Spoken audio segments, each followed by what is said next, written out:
ተሰማይኩ በሰማይ እመላእክት ቅዱሳን እንዘ ይብሉ ቅዱስ ቅዱስ ቅዱስ እግዚአብሔር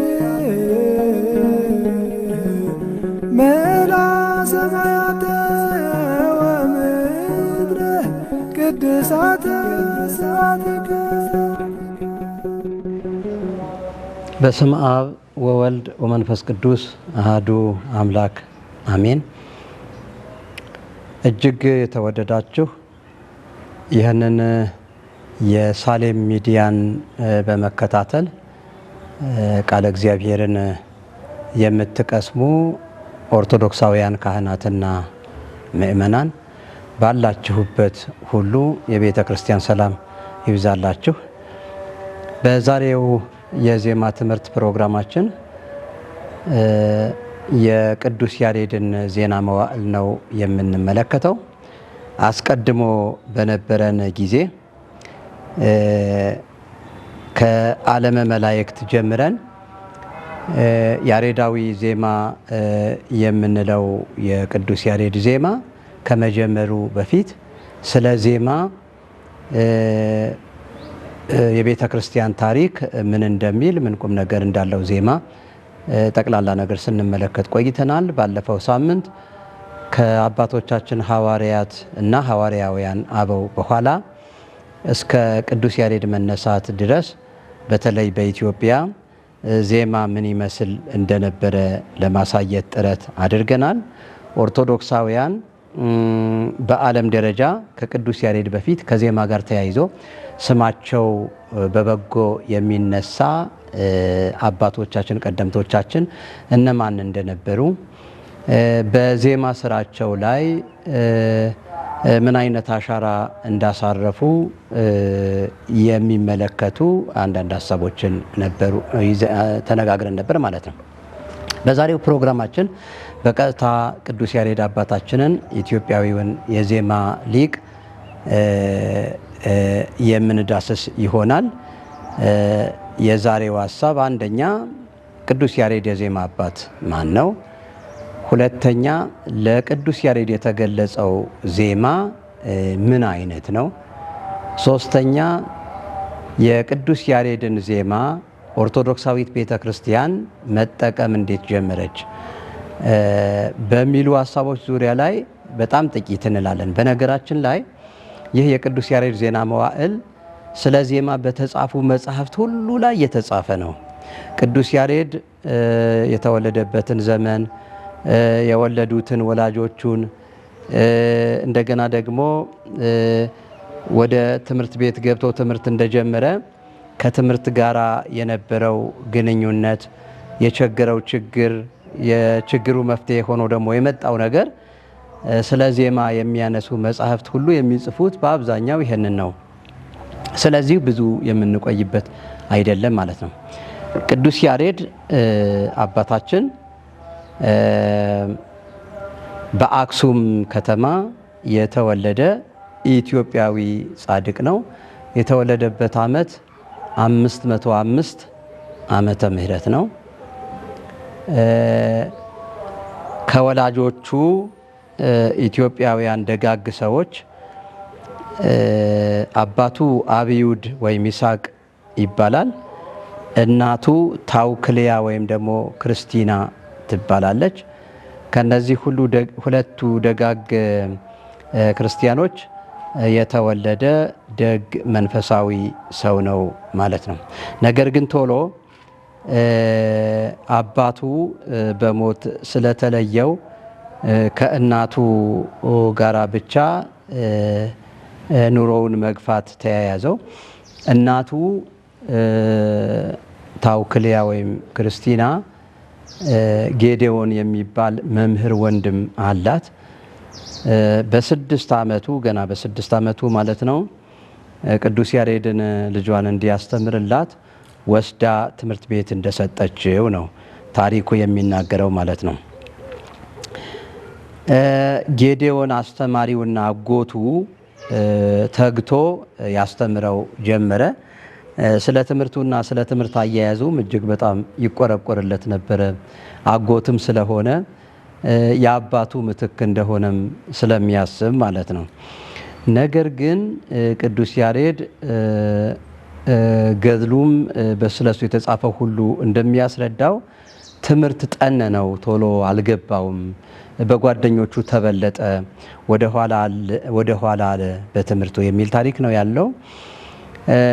ቢል አልገፋ አልያዝ አለው። በሁለት ፈተናዎች መካከል ተጨነቀ ማለት ነው። የመጀመሪያው ፈተናው ትምህርት አልያዝ ማለቱ ነው። ሁለተኛው ፈተናው ደግሞ አጎቱ ጌዴዎን ስለተጨነቀለትና ቶሎ ቶሎም እንዲይዝ ስለፈለገ በመቆጣት የሚያስተካክለው መስሎት ቁጣ አበዛበት ማለት ነው። ስለዚህ ሁለቱ ጫናዎች ከብደውት ሕፃኑ ከዚያ ከትምህርት ቤቱ አካባቢ አጎቱ ከሚያስተምርበት አካባቢ ለመራቅ ጥረት አደረገ ማለት ነው። ተነስቶ በራሱ ጊዜ ፈቃድም ሳይጠይቅ ኮበለለ ማለት ነው። የእናቱ አካባቢ ከአክሱም ወጣ ብሎ መደባይ የሚባል አካባቢ ነበረ። ወደ እናቱ ሮጦ ለመሄድ ፈለገ ማለት ነው። በሚጓዝበት ጊዜ አንድ ዛፍ ስር አረፈ። የውሃ ምንጭ ባጠገቡ ያለበት ቦታ ነው። የደከመው ሰው የሚያርፍበት ቦታ ነው። እዚያ ቦታ ተቀምጦ ሁኔታዎችን ሲያጤን ዓይኑ በዛፉ ላይ ለመውጣት ከሚሞክር አንድ ትል ጋራ ተገናኘ ማለት ነው። ያንን ትል ይመለከታል ሕፃኑ ተቀምጦ ማለት ነው። ትሉ ዛፉ ላይ ያለውን ፍሬ ለመብላት ይሞክራል። ለመውጣት ይወጣል፣ ይወድቃል። ለመውጣት ይሞክራል፣ ይወድቃል። እያለ ተስፋ ባለመቁረጡና ደጋግሞ በመሞከሩ ከብዙ ሙከራዎች በኋላ መውጣት እንደቻለ እና ያንን ያሰበውን ፍሬ እንደበላ ተመለከተ ማለት ነው።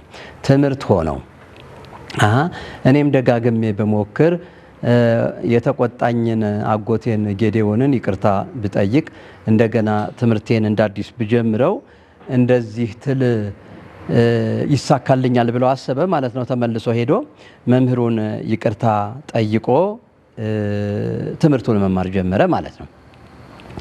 ከዚያ በኋላ ተገለጸለት። ቅዱሳት መጻሕፍት በሙሉ እዚያ ትምህርት ቤት ውስጥ ይሰጥ የነበረ ትምህርት በሙሉ የትርጓሜ መጻሕፍት ብሉያት፣ ሐዲሳት ተገለጹለት ማለት ነው። መምህሩም ሲሞት ተተክቶ እዚያ ወንበር ላይ ሆኖ ማስተማር ጀመረ ማለት ነው። በዚያው አጋጣሚ የዜማ እውቀት ደግሞ የመላእክት ዜማ እውቀት እንደዚሁ ተገለጠለት ማለት ነው። የዜማ እውቀት ያሬዳዊ ዜማ ብለን የምናውቀው ዜማ በተገለጠለት ቅጽበት ምንድን ነው የሆነው? ሶስት ተመሳሳይ ወፎች በሰማይ ላይ ረበው ከፊት ለፊቱ ሆነው በሰው ልሳን አናገሩት ይላል ታሪኩ ማለት ነው። እና አደነቁት፣ የተከበርክ ሰው ብለው አሞጋግሰው እግዚአብሔር መንፈስ ቅዱስ የቀረበው እንደሆነ ተናገሩት። እነዚህ ወፎች ማለት ነው በሚያስተምርበት ስፍራ ተገልጸው ማለት ነው። ጠየቃቸው። እናንተ እንደ ሰው የምትናገሩ ወፎች ከየት መጣችሁ ብሎ ጠየቃቸው። እነሱ ከኤደን ገነት እንደመጡ አስረዱት። ወዲያውኑ ከወፎቹ ጋር በሚነጋገርበት ቅጽበት ተመስጦ መጣበት። በተመስጦ ወደ ዓለመ መላእክት አረገ ማለት ነው። እዚያ በመላእክት ዓለም መላእክቱ ሲዘምሩ ሰማ ማለት ነው። ቅዱስ ቅዱስ ቅዱስ እግዚአብሔር ጸባኦት መልአ ሰማያተ ወምድረ ቅዱሳተ ስብሐቲከ ብለው ሲያመሰግኑ የሚያመሰግኑበት የዜማ ላህይ እጅግ በጣም የተለየ እንደሆነ ከተመለሰ በኋላ እሱ አስረድቷል። ያንን ዜማ ሰማ ማለት ነው። ዜማውን በጆሮው ብቻ ሰምቶ የተመለሰ አይደለም፣ በህሊናው ደግሞ ሰርጾት እንደ መላእክት ማመስገን ችሎ ተመለሰ ማለት ነው። በተመለሰበት ቅጽበት ስለነበረው ሁኔታ ሲመሰክር ዋይ ዜማ ዘሰማይኩ በሰማይ መላእክት ቅዱሳን ብሎ አዜመ ማለት ነው። ምን ይደንቅ ምን ይረቅ ከመላእክት የሰማሁት ዜማ እንዘ ይብሉ ቅዱስ ቅዱስ ቅዱስ ቅዱስ ቅዱስ እግዚአብሔር ጸባኦት መላ ሰማያተ ወምድረ ቅዱሳተ ስብሐቲከ ብለው ሲያመሰግኑ ከመላእክት የሰማሁት ዜማ እንደምን ያለ ረቂቅ የተወደደ የተለየ የተከበረ ዜማ ነው። ከመላእክት የሰማሁት ዜማ በምድር ላይ የተሰማ አይደለም ብሎ አድንቆ ተናገረ ማለት ነው። ስለዚህ ከዚያ በኋላ ወደ ጽዮን ወደ እመቤታችን ቤተ ክርስቲያን አክሱም ጽዮን ማለት ነው። ወደዚያ ውስጥ ገብቶ በመሰዊያው ፊት ቆሞ እጁን ዘርግቶ ሃሌሉያ ለአብ ሃሌሉያ ለወልድ ሃሌሉያ ለመንፈስ ቅዱስ ቀዳሚሃ ለጽዮን ሰማየ ሳረረ ወበዳግም አርአዮ ለሙሴ ዘከመ ይገብር ግብራ ለደብተራ ብሎ ዘመረ ማለት ነው። ምስጋና ለወልድ ለመንፈስ ቅዱስ ይሁን። ቀዳሚሃ ለጽዮን ሰማየ ሳረረ የጽዮን መጀመሪያዋ እግዚአብሔር አስቀድሞ ሰማይን ሰራ። ከዚያ በኋላ በምድር ላይ ያለችዋን ሰማይ በድንኳን የነበረችዋን ቤተ መቅደስ እንዴት አድርጎ እንደሚሰራት ለሙሴ ዘከመ ይገብር ግብራ ለደብተራ ምድራዊቷን ሰማይ እንዴት አድርጎ ሊሰራት እንደሚችል ለሙሴ ቢጋሩ ንድፉን የድንኳኑን ማለት ነው አሳየው ብሎ በማለት ዘመረ ማለት ነው። እና ቅዱስ ያሬድ አነሳሱ ላይ ይህንን ይመስላል። ኢትዮጵያውያን ሊቃውንት እንዴት ቅዱስ ያሬድን የሚያህል አባት ትምህርት አልገባውም፣ ትምህርት ከበደው፣ ትምህርት አልተገለጸለትም ተብሎ ይባላል። ይሄ ከሌላ ታሪክ የተወሰደ እንጂ የቅዱስ ያሬድ ታሪክ አይደለም የሚሉ አሉ። ነገር ግን ገድሉ በቀጥታ የሚለው አሁን ያልነውን ነው ማለት ነው። ይሄ ማለት የእግዚአብሔር ስራ ነው። እግዚአብሔር ከዚያ በኋላ አምጥቶ ይሄን ሁሉ ጥበብ በላዩ ላይ የሚደፋበት ሰው አስቀድሞ ፊደል እንኳን ለመቁጠር ያልቻለና ያልተዘጋጀ እንደነበረ ማሳየት ቢችል ፈቃዱ የእግዚአብሔር ከሆነ የሚከለከል የቅዱስ ያሬድንም ክብር የሚቀንሰው አይደለም ማለት ነው። እኛ ስለ ቅዱስ ያሬድ የተጻፈልንና የተላለፈልንን ትውፊት በአግባቡ ተረተን ልንከተለው ይገባል ማለት ነው። መጀመሪያ ላይ ትምህርት አልገባውም ብሎ ማለት የቅዱስ ያሬድን ክብር የሚነካ ነገር አይደለም። እንዲያውም እንደዚያ የነበረው ሕፃን እንደዚህ ደግሞ ሆነ ተብሎ ሲባል ርቀቱን ማሳየት ይቻላል ማለት ነው። ይህ ያሬዳዊ ዜማ ማለት እንግዲህ ቅዱስ ያሬድ ከዜማው በፊት ዘሩ ነው የተገለጸለት። ዜማና ዘር ማለት ግጥምና ዜማ የምንለው አይነት በተለምዶ ማለት ነው። በዜማ ቤት ቋንቋ ግጥም የሚለው ሐሳብ የለም፣ ዘር ነው የሚባለው። ዘሩ ግጥም ሊሆን ወይም ስድ ልባብ ሊሆን ይችላል እና ዘር ይባላል። ዘርና ዜማ ተብሎ ነው የሚታወቀው። እና ዘሩን ያመጣው ቅዱስ ያሬድ ከብሉያት፣ ከሐዲሳት፣ ከሊቃውንት ነው።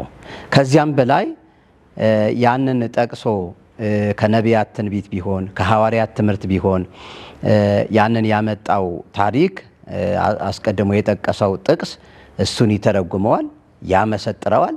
እንደገና ደግሞ ልክ እንደ ሰባኪ ወንጌል መልእክት ያስተላልፍበታል ማለት ነው እያዜመ እና ይህ በእጁ የነበረ ስለሆነ እንደ ዘር የተጠቀመው ብሉያት፣ ሐዲሳት፣ ሊቃውንት ነው ማለት ነው። ዜማውን ደግሞ በቀጥታ ከዓለመ መላእክት ያመጣው ነው ማለት ነው። ከዓለመ መላእክት የመጣው ዜማ ያረፈው በቅዱሳት መጻሕፍት ዘርነት ላይ ነው ማለት ነው እና ቅዱስ ያሬድ ቅዱሳት መጻሕፍትን በዜማ አይነት ምልክት ለመስጠት ውብ የሆነ ዜማ በላዩ ላይ በማሳረፍ እንደ መልእክት በቀላሉ ለሰዎች ማስተላለፍ፣ እንደ ጸሎት እጅግ በጣም በሚያምር ሐዘን ወደ እግዚአብሔር በመላክ እንደገና ደግሞ እጅግ በጣም ባማረ በደመቀ ምስጋና እግዚአብሔርን ቅዱሳንን ለማመስገን ተጠቅመዋል ማለት ነው። ዘሩ ቅዱሳት መጻሕፍት ነው። ዜማ የመላእክት ዜማ ነው ማለት ነው። ለዚህ ነው ከዓለም ሁሉ መዝሙራት የቅዱስ ያሬድ ዜማ ይልቃል ይበልጣል ብላ ምትለው ኦርቶዶክሳዊት ተዋሕዶ ቤተክርስቲያን ማለት ነው። ከዚህ በኋላ በዘመኑ የነበረው ኢትዮጵያዊ ንጉሥ አጼ ገብረ መስቀል ይባላል። አጼ ገብረ መስቀል ስለ ቅዱስ ያሬድ ዜማ ከተረዳ በኋላ በቀጥታ ቤተ ክርስቲያን በዚሁ ዜማ አገልግሎት እንድትጀምር ፍላጎት ነበረው። ነገር ግን በአክሱም ጽዮን ያሉ ቤተ ክርስቲያን ያሉ ካህናት በቀጥታ መቀበል አልፈለጉም። በደንብ ካልተረዳ ነው በቀር በቀጥታ ይሄ ዜማ የቀድሞውን ዜማችንን ትተን የቅዱስ ያሬድን ዜማ መጀመር አንችልም፣ የመንፈስ ቅዱስ ስራ መሆኑን ካልተረዳን በቀር አሉ። ወቅቱ ታኅሳስ ነበረ። ከታኅሳስ 1 ቀን ጀምሮ እስከ ታኅሳስ 7 ሱባኤ እንዲገባ እግዚኦታ ጸሎት እንዲጸለይ ምህላ እንዲቆም አዋጅ ታወጀ ማለት ነው። በዚያው መሰረት ከታኅሳስ 1 ጀምሮ እስከ ታኅሳስ 7 ቀን ድረስ ተጸለየ ማለት ነው። ታኅሳስ 7 ቀን ቀኑ እሁድ ነበረ እና በዚህ ቀን ቅዱስ ያሬድ በመሐከል በጉባኤ መሐከል ተገኘና እንደገና ደግሞ ምድራዊ ጉባኤ ላይ መሆኑን ረስቶ ሰማያዊ ተመስጦ መጥቶበት ተመሰጠ ማለት ነው። ከፊት ለፊቱ አስቀድሞ ከዚያ ጉባኤ በኋላ ሲናገር እንደተደመጠው ጌታችን መድኃኒታችን ኢየሱስ ክርስቶስ በመስቀል ላይ ሆኖ ታየው። ዘበመስቀሉ ተቀነወ የሚል እዝል ዜማ አዜመ። ወበነቢያት ተሰብከ መላእክት ወሊቃነ መላእክት ሰብህዎ የሚል ዜማ በዚያ በጉባኤ መካከል በተመስጦ አዜመ። ያንን ተመስጦ የተመለከቱት የአክሱም ጽዮን ካህናትና ምእመናን ይህ ስራ፣ ይህ ዜማ፣ ይህ ዘር የመንፈስ ቅዱስ መሆኑን በቀላሉ ተረዱና ተቀበሉት ማለት ነው። ይሄ ቀን ይሄ እሁድ ታኅሳስ 7 ስብከት ብሎ ሰየመው ቅዱስ ያሬድ ራሱ ማለት ነው። እና ስብከት ማለት አስቀድሞ የነበረውን ነገር ለመጪው ትውልድ በቀጥታ ማስተላለፍ ማለት ነው። እና የቅዱስ ያሬድ ዜማ በዚህ ሁኔታ የኢትዮጵያ ኦርቶዶክስ ተዋሕዶ ቤተክርስቲያን ታኅሳስ 7 ቀን 534 ዓመተ ምህረት ተቀበለች ማለት ነው። ከዚያን ጊዜ ጀምሮ የቅዱስ ያሬድ ዜማ በአገልግሎት ላይ ቀጠለ ማለት ነው። እንግዲህ የቅዱስ ያሬድን ዜና መዋዕል በዚህ መልኩ ከተረዳ ነው በሚቀጥለው ጊዜ ቅዱስ ያሬድ በምን መልኩ ነው ያዜመው፣ በምን መልኩ ነው የዘመረው፣ እኛ እንዴት አድርገን ይህንን ዜማ እንድንጠቀምበት የቅዱስ ያሬድ ሐሳብ ነው፣ የመንፈስ ቅዱስ ሐሳብ ነው የሚሉ ዝርዝር ነገሮች በተሰጠን የጊዜ ገደብ አንጻር ከፋፍለን የምናቀርብ ይሆናል ማለት ነው። ዛሬ ዜና ሕይወቱን ነው የተነጋገርነው። ለእግዚአብሔር አምላካችን ክብር